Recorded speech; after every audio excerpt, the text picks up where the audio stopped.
कुछ भी नहीं है और पक्का बेई। आप गाया करो। अरे आता जाता कुछ भी नहीं है और पक्का बेई। भगत खुद बन बैठा भगवान। आज अर्जुन की रक्षा भगवान कर रहे हैं। क्यों कर रहे हैं? क्योंकि अर्जुन ने जब भगवान को घूमते हुए देखा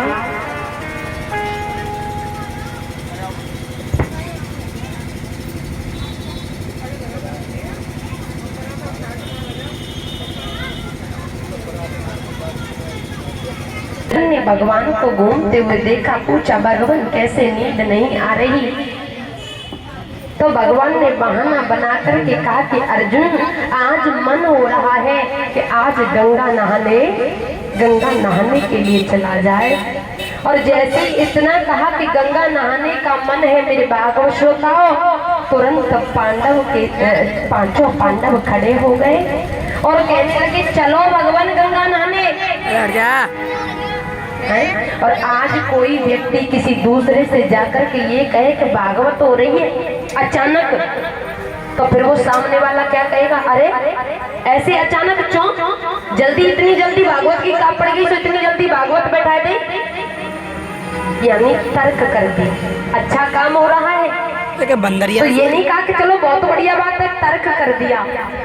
मेरे बूढ़े बड़े जानते हैं जहाँ तर्क होती है वहाँ नर्क होता है। और जहाँ सुमति रहती है वहाँ संपत्ति रहती है, वहाँ किसी चीज की कोई कमी नहीं रहती है। पांडवों ने आज तक कभी तर्क नहीं किया। मैयाओं बेईमानी मत किया करो, हमारी पुरानी बातों को मत भूलो। हमारे ये जो लगे हुए हैं इनसे इधर इधर बूढ़े बड़े बैठा करेंगे और इधर मैयाएं बैठा करेंगे।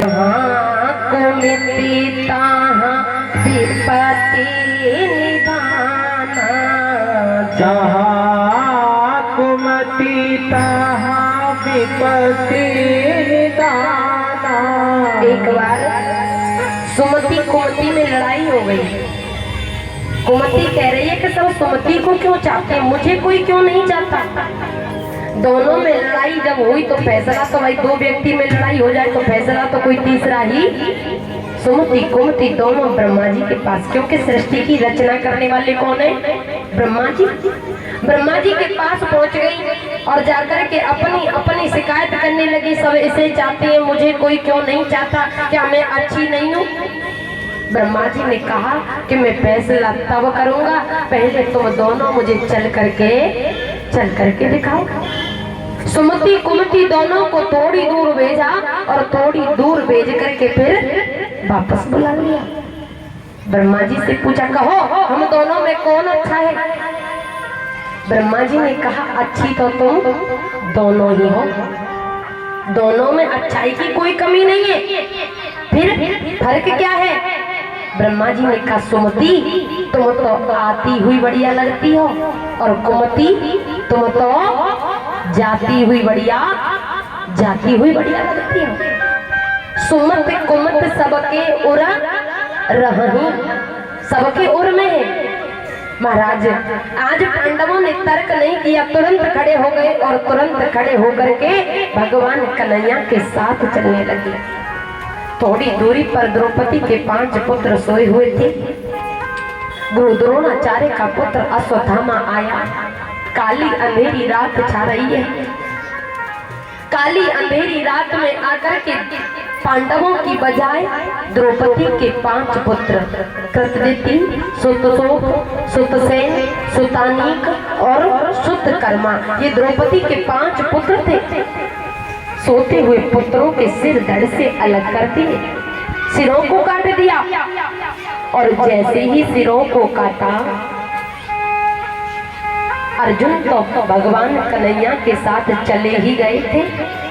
सिरों को काटकर वहां से वापस चले गए। भोर हुई, द्रौपदी को मालूम पड़ गई और द्रौपदी को जैसे ही मालूम पड़ी, द्रौपदी मैया करुण क्रंद होने लगी। क्योंकि आजकल समाज में भी जब किसी का शरीर छूटता है तो ये दुनिया की परंपरा है कि कहीं न कहीं ऐसा मोह हो जाता है कि आंखों से जर्जर करके आंसू बहने लग जाते हैं। लेकिन द्रौपदी मैया के एक साथ 5 पुत्र कटे पड़े हैं। आज द्रौपदी मैया माता शिशुनाम निधनम सुतानाम निशम्य घोरे परते जमा। आज मैया करुण करुण मेरे किसने मारे 5 बेटा मेरे किसने मारे कि बेटों ने क्या गलती पूछती आपसे द्रौपदी कि बेटों ने क्या गलती पूछती आपसे द्रौपदी। नींद में सो रहे थे बेचारे 5 बेटा मेरे किसने मारे 5 बेटा मेरे किसने मारे। आज द्रौपदी जब फूट फूट करके रोई है तो भगवान कन्हैया ने शिक्षा दी है द्रौपदी कौन किसे मारता है और कौन किसके द्वारा मारा जाता है। द्रौपदी जब ये जीव माँ की कोख में आता है उसी दिन 5 बात तय हो जाती है। जो आया है एक न एक दिन उनको जाना ही पड़ेगा। आया है सो जाएगा राजा